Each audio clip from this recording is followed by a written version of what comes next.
Lord. హల్లెలూయా. ప్రభువునందు ప్రియ దేవుని జనాంగమా, మన ప్రభువును రక్షకుడైన యేసుక్రీస్తు ప్రభుల వారి ప్రశస్త నామములో మీకు శుభములు తెలియచేస్తూ ఉన్నాను. ప్రతి ఉదయం దేవునితోని ఆధ్యాత్మిక కార్యక్రమానికి మిమ్మలను ప్రేమతో ఆహ్వానిస్తూ ఉన్నాను. నేటి వాక్య ధ్యానముగా సామెతల గ్రంథము 4వ అధ్యాయము 1 నుండి 4 వచనాలు దేవుని వాక్యాన్ని చదువుకుని ధ్యానం చేసుకుందాం. కుమారులారా, తండ్రి ఉపదేశము వినుడి, మీరు వివేకమునొందునట్లు ఆలకించుడి. నేను మీకు సదుపదేశము చేసేదను, నా బోధను త్రోసివేయకుడి. నా తండ్రికి నేను కుమారుడిగా ఉంటిని, నా తల్లి దృష్టికి నేను సుకుమారుడనైన ఏకకుమారుడనై ఉంటిని. ఆయన నాకు బోధించుచు నాతో ఇట్లనెను, నీ హృదయము పట్టుదలతో నా మాటలను పట్టుకొననిమ్ము, నా ఆజ్ఞలను గైకొని ఎడల నీవు బ్రతుకుదువు. ఆమేన్. ప్రభునందు ప్రియ దేవుని జనాంగమా, చదవబడిన లేఖనము నిమిత్తమై ప్రార్థన చేద్దాం. మమ్మల్ని మిక్కిలిగా ప్రేమించుచున్న మా ప్రియ తండ్రి, మీ ఘనమైన ఉన్నతమైన మనకి స్తోత్రాలయ. ఏ మంచి లేని మా జీవితంలో మరొక నూతన దినాన్ని దయచేసినందుకే స్తోత్రాలు తండ్రి. ఈరోజు మేము ధ్యానం చేయడం కొరకు చదువుకున్న ఈ లేఖన భాగాన్ని మా కొరకు దీవించండి. ఈ లేఖన భాగముల నుండి కొన్ని ఆత్మీయ పాఠాలు మీరే మాకు బోధించి నేర్పించమని యేసయ్య పరిశుద్ధ నామమున ప్రార్థించి వేడుకుంటూ ఉన్నాము తండ్రి. ఆమేన్. ప్రభునందు ప్రియ దేవుని జనాంగమా, సామెతల గ్రంథం 4వ అధ్యాయము నిన్నటి దినాన పరిచయ వాక్కులను మనం నేర్చుకున్నాం. సామెతల గ్రంథం 4వ అధ్యాయం జ్ఞానము, దాని యొక్క విలువ, ఆవశ్యకత, దాన్ని అనుసరించటం వలన కలిగే ప్రయోజనాలను ఒక తండ్రి తన కుమారునికి ఏ రీతిగా తన ఉపదేశం వినమని బోధిస్తాడో, శ్రద్ధగా వినమని, జ్ఞానం యొక్క గ్రహింపును పొందమని కోరడంతో ఈ యొక్క అధ్యాయం ప్రారంభమవుతుందని నిన్నటి దినాన మనం ధ్యానం చేశాం. అవును, ఒక తండ్రి తన పిల్లలకు మరి తన యొక్క ఉపదేశము వినమని, వినటం శ్రద్ధగా వినమని, దాని జ్ఞానము, దాని గ్రహింపును పొందమని కోరడంతో మరి ఈ యొక్క అధ్యాయం ప్రారంభమైతే ఒక తండ్రి తన కుమారులకు ఏ రీతిగా ఉపదేశం చేస్తాడో, ఆ ఉపదేశంలో మరి దేవుని యొక్క జ్ఞానము, దేవుని యొక్క మరి విలువైనటువంటి గ్రహింపు దానిలో ఉంటుంది అని, అది జీవితానికి ఎంతో ఉపయోగకరంగా, ప్రయోజనకరంగా ఉంటుంది అని ఒక తండ్రి తన కుమారునికి మరి ఉపదేశం చేస్తున్నటువంటి మరి వచనంతో ఈరోజు మరి ఈ యొక్క అధ్యాయం ప్రారంభమవుతా ఉంది. మొదటి వచనం మనం చూస్తే, కుమారులారా, తండ్రి ఉపదేశము వినుడి, మీరు వివేకమునొందినట్లు ఆలకించుడి. నా ప్రియ దేవుని జనాంగమా, ఏ తండ్రి అయినా తన కుమారునికి మంచి జ్ఞానం ఇవ్వాలని, మంచి భవిష్యత్తుని ఇవ్వాలని, తన కుమారుడు నాలాగా కష్టపడకూడదని, మరి నాలాగా మరి శ్రమ పడకూడదని ప్రతి తండ్రి తల్లి ఆలోచిస్తారు. దానికోసమై మంచి భవిష్యత్తు వారికి ఇవ్వాలని మరి ఆలోచన కలిగి ఉంటారు. ఎప్పుడు ఒక తండ్రి తన కుమారునికి మంచి భవిష్యత్తు, మంచి మరి శ్రమ లేనటువంటి జీవితాన్ని ఇవ్వగలడు అని ఆలోచన చేస్తే, ఈ లోకంలో మరి ఏది కూడా అలాంటి జీవితాన్ని ఇవ్వటానికి మరి మనం చూసినట్లయితే ఎక్కడ అది మనకు కనిపించదు. అయితే దేవుని యొక్క ఉపదేశము, దేవుని యొక్క మరి వాక్యానుసారమైన జీవితం ఏ తల్లిదండ్రులలో ఉంటుందో, ఆ తల్లిదండ్రులు తమ కుమారులకు, కుమార్తెలకు మంచి భవిష్యత్తు దేవుని ద్వారా ఇవ్వగలరు. కాబట్టి తన కుమారుడికి మంచి ఉపదేశం చేయాలి అనంటే మొదట తల్లిదండ్రులైన వారు ఆ ఉపదేశాన్ని దేవుని దగ్గర నేర్చుకున్న వారై ఉండాలి. ఆ ఉపదేశానుసారం గ్రహించిన వారై ఉండాలి. ఎవరు తన కుమారునికి మంచి జ్ఞానమును, వివేకం ఇవ్వగలరు అనంటే, ఆ వివేకమును, జ్ఞానమును దేవుని పాద సన్నిధిలో సంపాదించుకున్న తల్లిదండ్రులైతే దానిని ఇవ్వగలరు.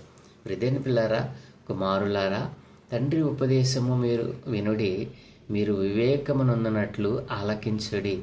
తండ్రి చెప్పే మాట, మరి ఇక్కడ ఈ మాట మాట్లాడుతున్నటువంటి ఈ లేఖికుడైనటువంటి సొలొమోను తన తండ్రి చెప్పిన మాట నాకు ఎంత జ్ఞానాన్ని, వివేకాన్ని తెచ్చిపెట్టిందో ఇక్కడ నొక్కి ఒక్కానిస్తూ మాట్లాడుతూ ఉన్నాడు. నా తండ్రి మాట నేను విన్నాను, నేను బాగుపడ్డాను, నాకు జ్ఞానం సంపాదించుకున్నాను, నేను వివేకాన్ని సంపాదించుకున్నాను, నా తండ్రి మాట వినటం బట్టే నాకు మేలు జరిగింది అని తన సాక్ష్యాన్ని ఇక్కడ మనకు మరి ఆయన వివరిస్తూ ఉన్నాడు. నా ప్రియ దేవుని పిల్లలారా, తల్లి తండ్రుల మాటను వింటూ ఉన్నారా? వారి ఉపదేశాన్ని త్రోసివేస్తూ ఉన్నారా? ఏ రీతిగా మీరు బ్రతుకుతూ ఉన్నారు? సొలొమోను తన తల్లిదండ్రులు తనకు చెప్పిన మాట, తనకు చేసిన ఉపదేశమును విని నేను గొప్పవాడినయ్యాను, ఈ జ్ఞానము వివేకము నా తల్లిదండ్రులు నాకు చెప్పబట్టే నేను ఆ యొక్క దేవుణ్ణి తెలుసుకున్నాను, ఆ దేవుడు నాకు జ్ఞానాన్ని ఉపదేశాన్ని ఇచ్చాడు అని సాక్ష్యమిస్తూ ఉన్నాడు. ప్రియదేని పిల్లారా, దినవృత్తాంతముల 1వ గ్రంథం 28వ అధ్యాయం 9వ వచనంలో మరి తండ్రి అయినటువంటి దావీదు సొలొమోనుతో మాట్లాడుతూ అంటాడు కదా, సొలొమోనా, నా కుమారుడా, నీ తండ్రి యొక్క దేవుడైన యెహోవా అందరి హృదయములను పరిశోధించువాడును, ఆలోచనలన్నిటినీ మరి సంకల్పములన్నిటినీ ఎరిగిన వాడినై ఉన్నాడు. నీవు ఆయనను తెలుసుకొని హృదయపూర్వకముగాను మనఃపూర్వకముగాను ఆయనను సేవించము. ఆయనను వెదకిన ఎడల ఆయన నీకు ప్రత్యక్షమగును. నీవు ఆయనను విసర్జించిన ఎడల ఆయన నిన్ను నిత్యముగా త్రోసివేయును అని తన కుమారుడైనటువంటి సొలొమోనుతో దావీదు చెప్తున్నటువంటి మాట. కాబట్టి మరి దేవుడు ఎవరట? అందరి హృదయములను పరిశోధించువాడును, ఆలోచనలన్నిటినీ సంకల్పములన్నిటినీ ఎరిగిన వాడినై ఉన్నాడు. దేవుడు మన ఆలోచన యావత్తును, మన సంకల్పములు, మన హృదయములను ఎరిగినటువంటి వాడు. అందుకే దావీదు తన కుమారుడు అన్నాడు కదా, మరి ఆయనను నీవు తెలుసుకోవాలి, హృదయపూర్వకంగానూ మనఃపూర్వకంగానూ ఆయనను సేవించాలి. ఎప్పుడు తండ్రి యొక్క ఉపదేశము మన హృదయంలోనికి వెళుతుందనంటే ఆ తండ్రి నిజ దేవుని యొక్క పాదాల చెంత ఆయన యొక్క గుణలక్షణాలను మరి పొందుకున్నవాడుగా, మరి ఆ గుణలక్షణాలను మరి అనుభవించిన వాడిగా, ఆ గుణలక్షణాలను తన నిలువెల్ల కలిగిన వాడిగా తన కుమారుడు చెప్తున్నాడు కదా. మరి నీవు మరి నిజ దేవుని నిజముగా సేవించినట్లయితే ఆయన నీకు ప్రత్యక్షమవుతాడు, నీకు ఏది కావలితే అది దానిని అనుగ్రహిస్తాడు అని తన కుమారుడికి ఉపదేశిస్తున్నటువంటి మాటను ఇక్కడ మనం జ్ఞాపకం చేసుకోవచ్చు.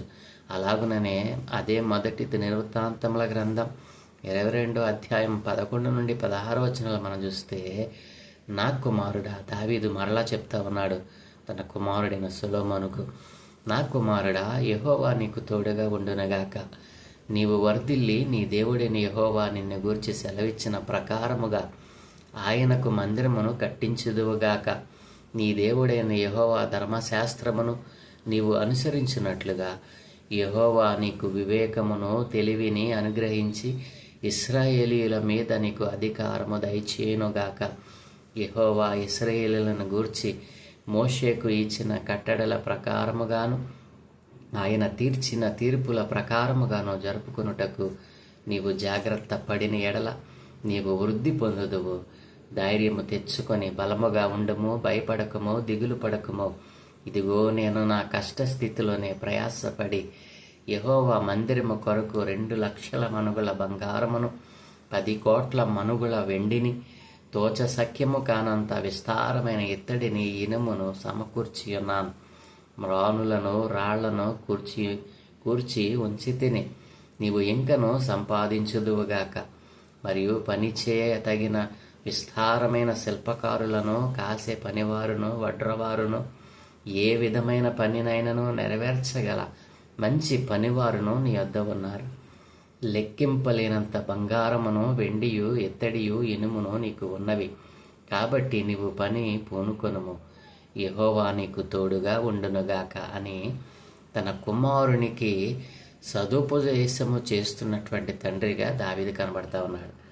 దేని పిల్లారా, మరి నేను మీకు ఉపదేశం చేస్తాను, నా బోధన త్రోసివేయకు అని ఒక తండ్రి తన కుమారునితో చెప్తూ అంటాడు కదా. మరి ఇక్కడ సొలొమోను తన తల్లిదండ్రుల గురించి సాక్ష్యం చెప్తూ అంటాడు, మరి నా తల్లి తండ్రులు నాకు చెప్పిన బోధను, వారు నాకు ఇచ్చినటువంటి దైవ సంబంధమైన జ్ఞానాన్ని నేను విడిచిపెట్టక దానిని హృదయపూర్వకంగా మనఃపూర్వకంగా నేను దాన్ని గైకొన్నాను, తద్వారా నేను ఆశీర్వదించబడ్డాను. కాబట్టి ఈ లోకంలో ఉన్నటువంటి నావలే కుమారులు కుమార్తెలుగా ఉన్నటువంటి మీరు కూడా మీ తండ్రి ఉపదేశం వినండి. మరి మీరు వివేకమునందునట్లు ఆ ఉపదేశమును ఆలకించండి. వారు సదుపదేశం చేస్తారు, మంచి ఉపదేశం మనకు చేస్తారు, వారి బోధను త్రోసివేయకండి అని మరి తన యొక్క సాక్ష్యాన్ని, తన తండ్రి మాటను తాను విన్న కారణాన్ని బట్టి తాను ఎలా మరి అభివృద్ధి చెందాడో ఆ విషయాన్ని తెలియజేస్తూ ఉన్నాడు.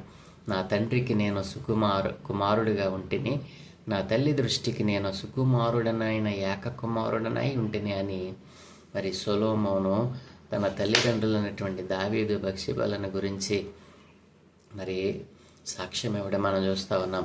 ఆయన నాకు బోధించుచు నాతో ఇట్లనెను, నీ హృదయము పట్టుదలతో నా మాటలను పట్టుకొననిమ్ము, నా ఆజ్ఞలను గైకొని ఎడల నీవు బ్రతుకుదువు అని తన తండ్రి అయిన దావీదు తనతో చెప్పిన మాటలను మరి ఇక్కడ మనకు జ్ఞాపకం చేస్తూ ఉన్నాడు. ఇది మన జీవితానికి మనం అన్వయించుకుంటే, ఒక తండ్రి ప్రేమతో తన కుమారునికి చెప్తున్నటువంటి మాటను ఎలా వినాలంట? మన హృదయముతో, పూర్ణ హృదయంతో, మనఃపూర్వకముగా, పట్టుదలతో ఆ మాటలను పట్టుకుంటే, ఆ ఆజ్ఞలను గైకొంటే మనం ఏమవుతామంట? బ్రతుకుతాం. కాబట్టి నీ తండ్రి ఉపదేశమును, నీ తల్లి ఉపదేశమును మరి నీవు త్రోసివేస్తూ ఉన్నావా? ఎలాగునా నీ జీవితము ప్రభువు చెంత మరి నిలిచి ఉంది.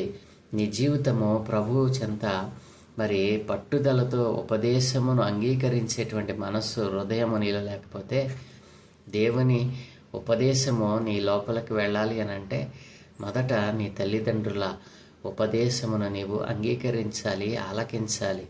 అప్పుడే నీకు దైవ జ్ఞానము, దైవ ప్రత్యక్షత నీకు దొరుకుతుంది అని సొలొమోను తన తల్లిదండ్రుల మాట వినటాన్ని బట్టే నాకు దైవ ప్రత్యక్షత దొరికింది, తద్వారా జ్ఞానము, వివేకమును దేవుడు నాకు అమితముగా దయచేశాడు అని సాక్ష్యమిస్తూ అంటున్నాడు కదా.